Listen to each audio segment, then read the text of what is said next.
லவ்ன்றது தானா வரணும். அதை யாரும் ஃபோர்ஸ் பண்ணி எல்லாம் வர வைக்க முடியாது.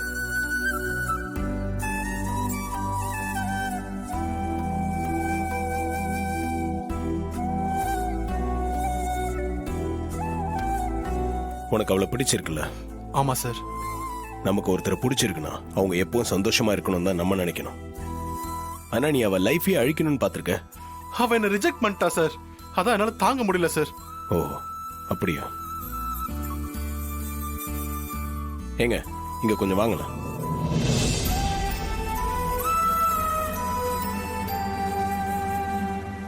இவங்க உனக்கு தெரிஞ்சவங்களா? ஆமா சார், என் கிளாஸ்மேட் தான் சார். ஒருவேளை இவங்க உனக்கு ப்ரொபோஸ் பண்ணாங்கன்னா நீ ஓகே சொல்றியா? மாட்டேன் சார். ஏன்? ஏன்னா எனக்கு அந்த ஐடியாவே இல்ல சார். உனக்கு அந்த ஐடியா இல்ல, அதனால இந்த பொண்ணோட காதலை நீ ஏத்துக்கல, ரிஜெக்ட் பண்ற. இது நியாயம் தானே? ஆமா சார். இப்ப நீ சொல்றல, இதைத்தானே திவ்யாவும் சொன்னாங்க.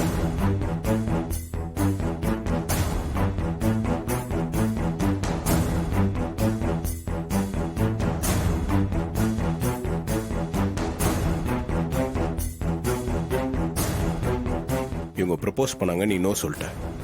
ஸோ இப்போ இவங்க மூஞ்சில் ஆசிட் அடிக்க வந்தாங்கன்னா அது ஓகேவா? இது சரியா தப்பா? தப்பு தான் சார். அவ்வளோதான் விஷயம்.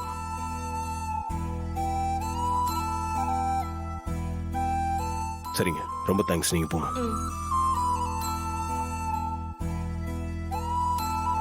ஒரு பொண்ணை நம்ம லவ் பண்ணி அந்த பொண்ணுக்கு நம்மள பிடிக்கலனா அவங்க கிட்ட இருந்து டீசெண்டா விலகி போறதுதான் நல்லது. ஒருவேளை அவங்கள மறக்க முடியலன்னா அவங்களுக்கு பிடிச்ச விஷயத்தெல்லாம் செஞ்சு அவங்க மனசுல இடம் பிடிக்க ட்ரை பண்ணலாம். இதுல வர சந்தோஷம் வருத்தம் ரெண்டுமே நம்மள ஒரு விதத்துல வாழ்றதுக்காக தான் தயார்படுத்தும். புரியுதா? புரியுது சார். லவ்ன்றது லைஃப்ல ஒரு பகுதி மட்டும்தான். அதை தாண்டி லைஃப்ல நிறைய விஷயங்கள் இருக்கு. ஒரு செகண்ட் நீ பண்ண நினைச்ச முட்டாள்தனத்தால உன் லைஃப், அந்த பொண்ணோட லைஃப் ரெண்டையுமே அழிச்சிருப்ப.